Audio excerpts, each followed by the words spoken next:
All right, on this episode of Bare Knuckle Radio, very excited to be talking to an individual with one of the more standout performances, I would say, at BKFC 57, which transpired on February the 2nd. Quite the emphatic finish in the fourth round over Louie Lopez, and very excited to have Bryan Duran on Bare Knuckle Radio. How are you doing, man? I imagine pretty good after a win like that. Doing great, my brother. Doing great. Just enjoying the win, getting ready for the next one.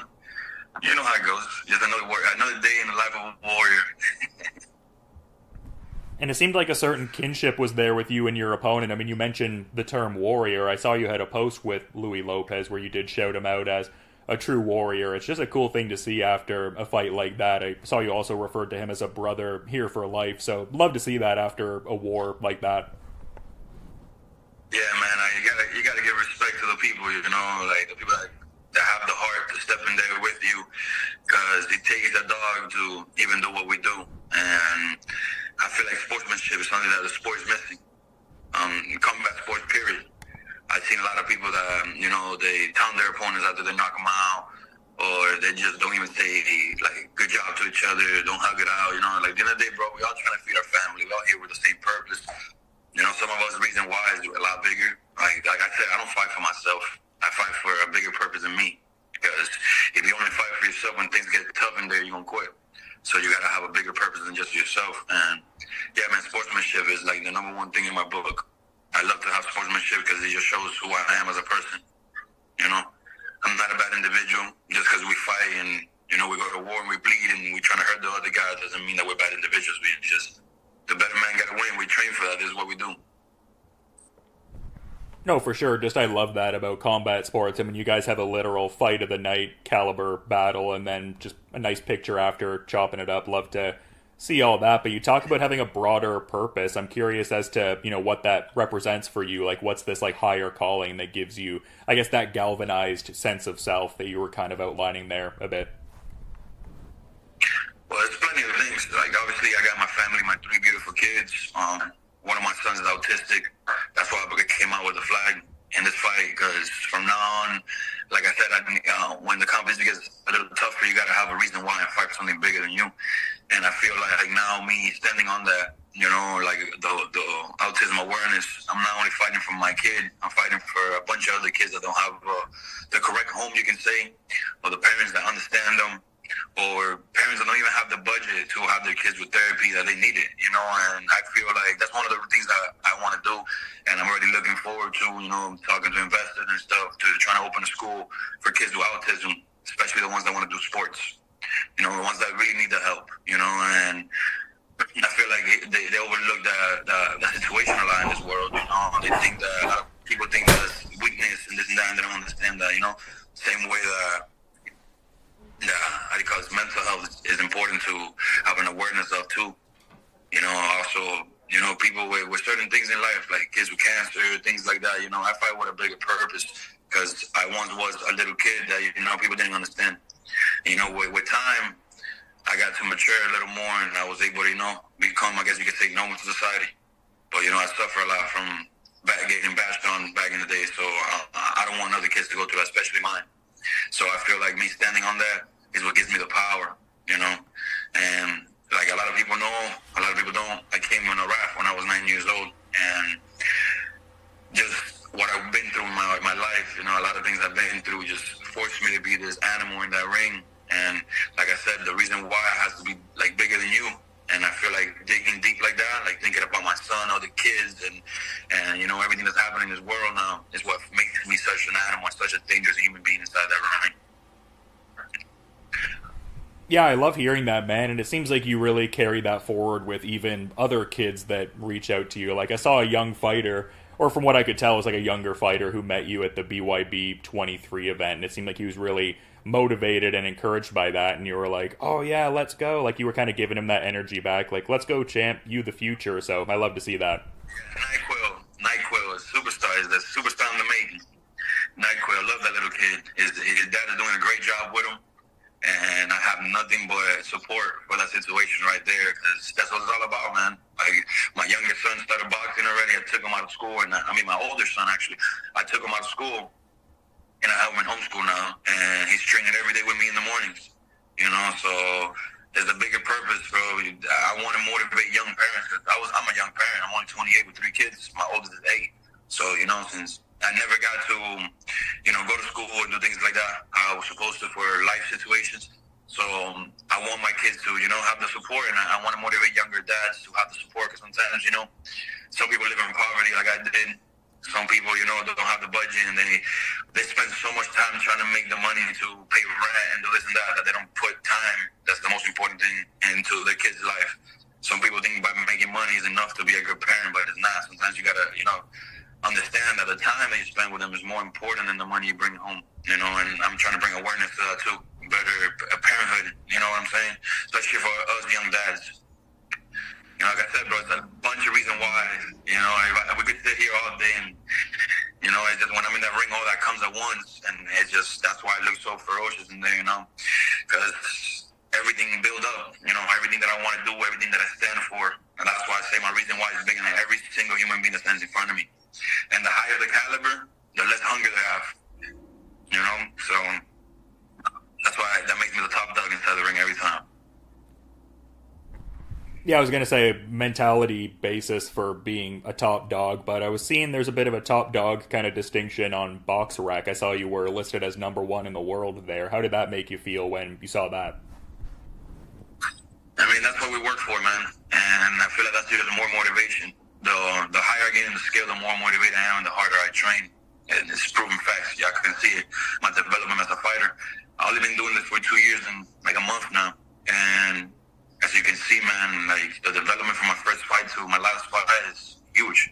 And that progress is what I'm falling in love with. Realizing I can get better every day, realizing how much people I'm motivating, especially young people. I'm motivating a lot of young people. I get messages every day. I try to write back as many, write back to as many people, but it's just so many of them, like thousands daily. I get DMs, thousands of them daily. So a lot of kids have told me that just watching my videos, my motivational videos, people that wanted to suicide and I get them hope, people that were lost in the street and they stopped doing drugs and started going to the gym, that's the real reason why. If you think you're gonna step in front of me because you want to buy a house or you want to buy a Bentley or you want to buy a chain, you're already lost. If that's your purpose, if you're doing this for money or you're doing this for clout or you're doing this for fame, bro, don't dare to sign a contract against me. Because you're fighting against somebody that don't care about none of that.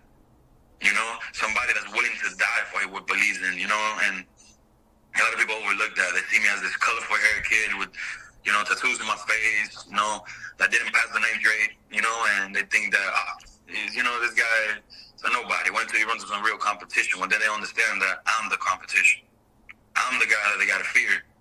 So that #1 thing is cool and all, motivates me, but it's a bigger purpose, man. I'm changing lives, and that's what it's all about. I was going to say, you kind of touched on something there that I thought was interesting because, in the fight, you got to show a certain level of, overcoming adversity, which for so many people, that's, such an important thing. It's like that Teddy Atlas mentality of you're not in a fight until you really face that resistance. Did you get to, show a newer dimension of yourself to the fans that you think will be, beneficial long term? I imagine you always knew that was in you, but just having that instance showcased in competition, I guess.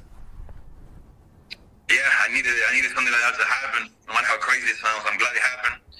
It was my first time being on the canvas ever in my life. And imagine, it was not even, if some people overcome that in the ring because it happened to them in the gym, it happened to them in the amateur career, in the pro career, so it's something normal to them. But the fact that that's the first time it ever happened in my life, and it just rubbed my shoulder with it, I was like, let's go. I was bleeding from the first round, as you can see. I had 2 cuts in my eye. I was bleeding from the first round with a jab that he hit me with. I started gushing blood right away. I didn't feel nothing, no pain whatsoever. I never feel pain in the ring. And that just showed me, myself, that I knew everything that I felt, everything that I knew in my head was real. And some people maybe needed to see it. They doubted it until they saw it, and they saw how fast I got off that canvas and how strong I came out of them right after I got off the canvas. Smart, because I didn't come out retarded, but I came out, real smart after that drop, and I know I got a little more calm. I needed that to happen to show the world, and I know even Dave Feldman, he loves warriors. He loves people that overcome things like that, and it was my chance to show them that I'm the guy, hate to sound cocky, but it showed who I truly was, because everybody knows I got power. Everybody knows Gallo hits hard, but everybody was wondering, can Gallo take a hit? Can Gallo overcome adversity? Can Gallo bleed and keep coming forward? Can Gallo hit the ground and get up and put somebody down? And that's what I showed I can do. I get what you mean with not wanting to come across in a certain, I don't know, boisterous way, but I mean, you have a historic winning streak at this point, you know, in terms of the 6-0 with 6 stoppages. You beat the #1 contender in the division. I mean, I would think that Kai Stewart is probably next, and the featherweight title. Is that how you see it also? I see whatever Dave Feldman thinks is right, because at the end of the day, I don't know who handles the ranking. I know it's not Feldman, but whoever handles the rankings is a little off, you know, respectfully, because I just beat the #1 guy. How is the #1 guy still the #1 after I just beat him and I'm #5? I just entered. You know, maybe that's the way they handle business, but BoxRec don't lie, because this is what they're not understanding. BoxRec is looking at every single organization. It's not looking only at BKFC. It's looking at everywhere. I'm not going to say the names. I'm not giving free promo to no company, but because I fight for BKFC and I'm loyal to the soil. But let's be realistic. There's like 3 more organizations that fight bare knuckle, and I'm the #1 in all of them.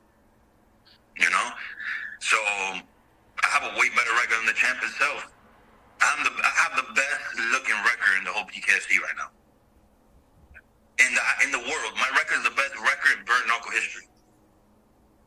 But, you know, I don't want to sound cocky. I don't want to say I'm not going to say I deserve this or deserve that. I'm going to keep showing who I am. And it's going to be about time that the fans themselves are going to be the ones calling it, you know? And that's the most important. At the end of the day, the fans pay all of us. You know, we just here making the show, but the fans pay every single one of us, even the owner. You know, we all get paid by the fans. And they're the ones that dictate what happens, you know? So I'm just going to keep showing who I am, keep showing up to the occasion, keep shining bright under them lights, and just making sure that people understand that every time I stand there is 100% finish rate.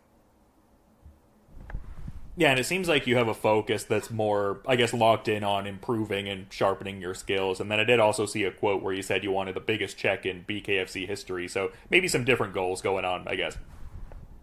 Yeah. And like I said, like that check that I want is not to buy this luxury stuff. Like I said, I got big plans for them, you know. I want to know, like I said, if the investors now don't want to do it because maybe they don't believe in it, when I get the big check, I'll open that school up and I'm going to help the community, I'm going to help the kids, and I'm going to make sure that everything I did is with a purpose. It's not just, like I said, if you're fighting me for a Bentley, if you're fighting me for a home, you're lost, you know. And the reason I want to get that big paycheck is just to prove that bare knuckle fighters are here to stay, because now, truth be told, only the UFC guys are getting paid big, or girls that are in OnlyFans are getting paid. You know, and then it's like they're overlooking the people like myself that never fought a boxing match, not even an amateur in his life. Never fought an MMA fight in his life. Went straight from the streets, from being a regular Joe, to becoming one of the biggest names in combat sport history. You know, and that's what's showing. I have the best record. I don't even have no background at all. I'm a bare knuckle fighter. I straight when my first fight in my life under lights or under any type of promotion was in BKFC ever. My first fight ever was in BKFC, so I want to put some respect on my name with that, because like I should get the credit. I should get a little more credit than what they're giving me, you know, because I am bare knuckle. Like Gallo is bare knuckle. Like, you know, no matter what they say, they have all this pound for pound guys that are only 4-0. How is Mike Perry in the pound for pound and Gallo 6-0 with 6 KOs is not? You know, and if you go look at Instagram, my numbers are bigger than the whole roster. There's nobody in the roster that does my numbers on Instagram that pulls as many people as I can pull. You never watch any fight in the BKFC in any state. You never hear people shouting a fighter's name as much as they shout my name. You know, and that's, like I said, I hate to say this, but I had to say this opportunity for me to say it. You know, but it's the truth, man. Truth be told, is the truth. Yeah, I get what you mean. You're just like informing the idea of like why you should be actualizing these goals into reality. Like you talk about wanting to, you know, do big things and use this money to make a difference for people. And it's one of those things where it's like closed mouths don't get fed in a certain sense. I get what you mean. I kind of would prefer to be, you know, chill and reserved and not as boisterous, but sometimes you gotta, put it out there a little bit. I get what you mean, man. Yeah, because I stayed quiet too long, man. I've been so humble, bro. I've been super humble this whole time. And I see people being cocky and they're getting paid.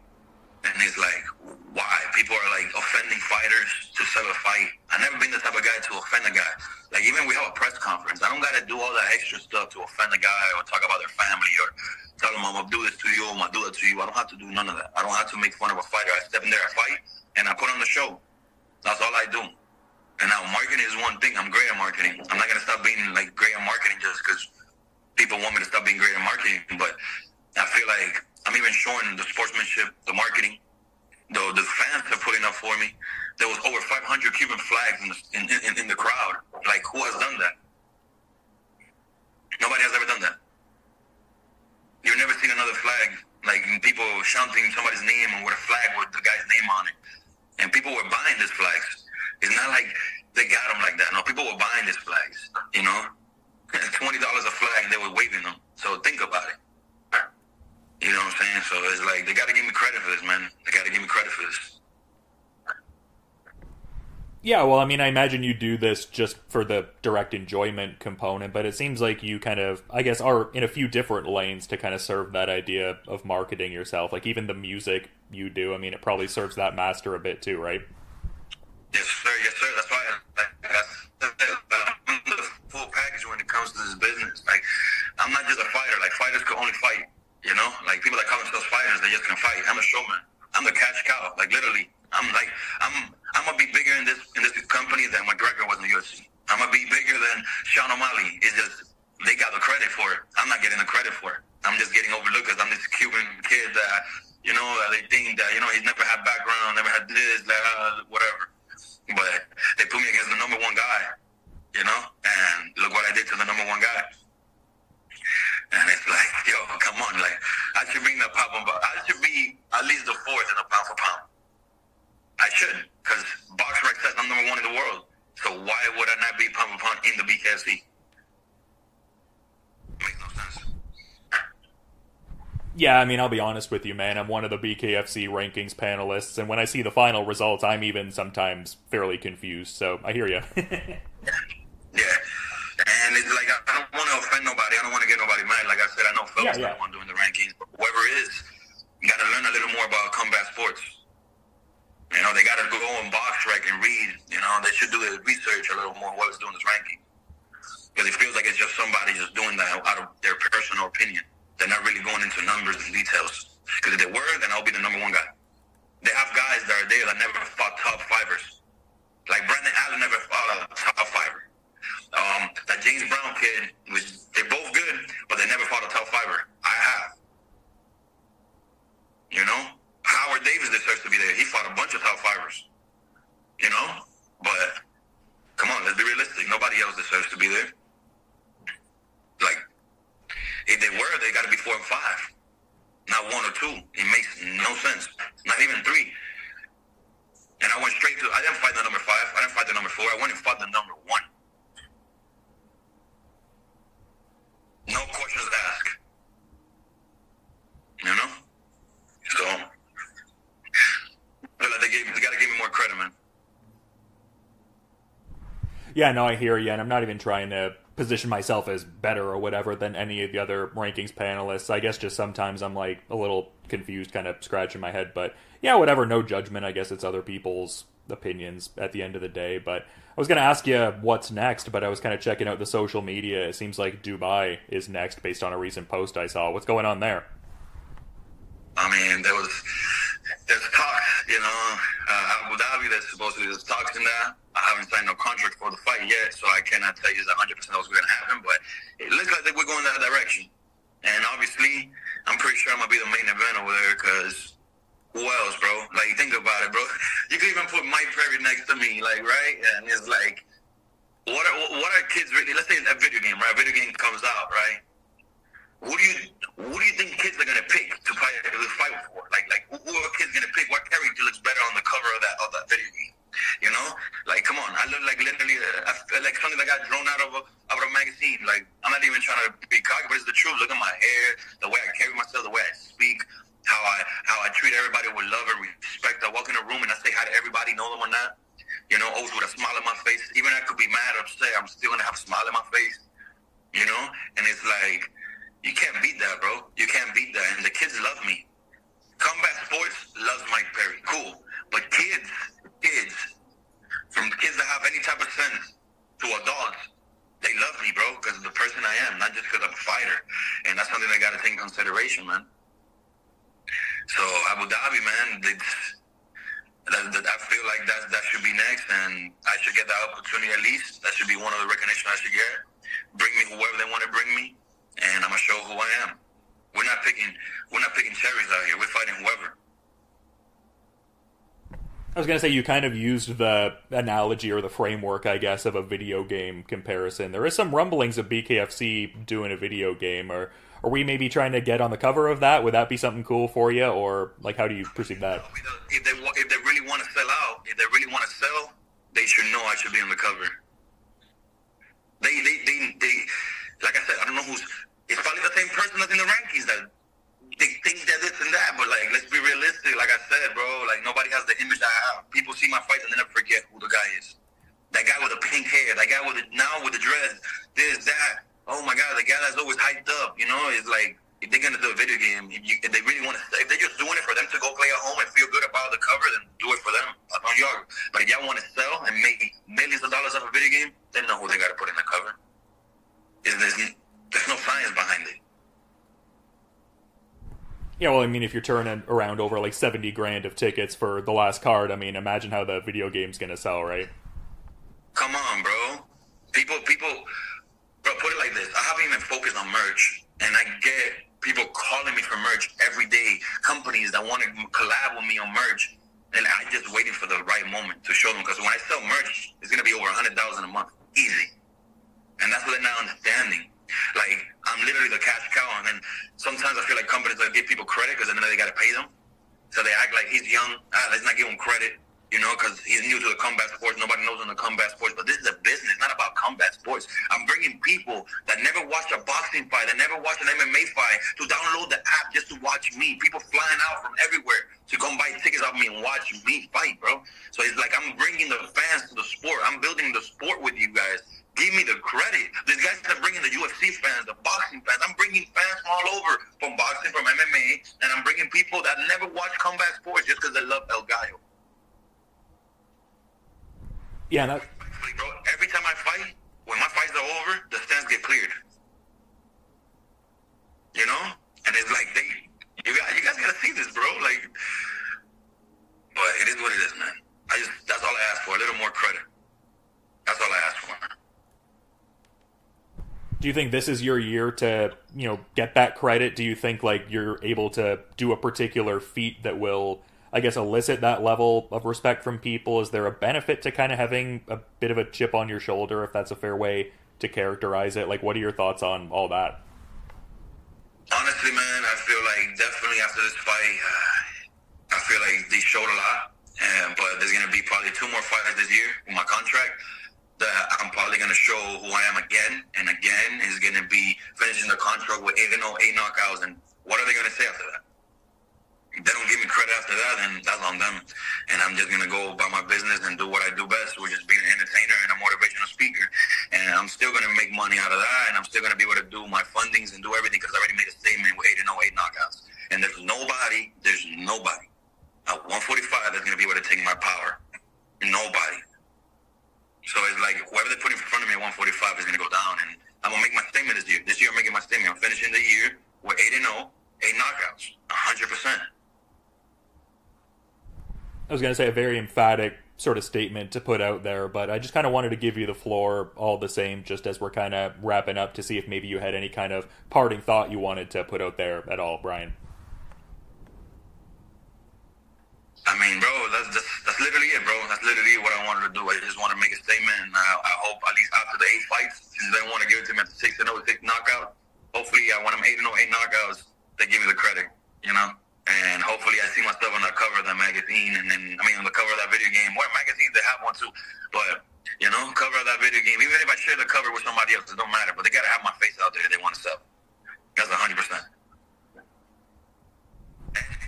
And like, you know, everything gets tracked. They will realize it too when people go and play the game, and the guy that picked the most is Bryan Duran. They're gonna notice it too.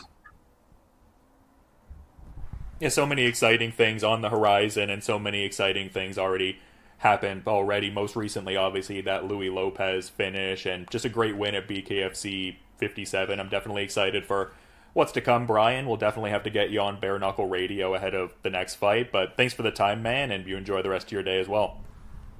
Thank you so much, my brother. Appreciate you.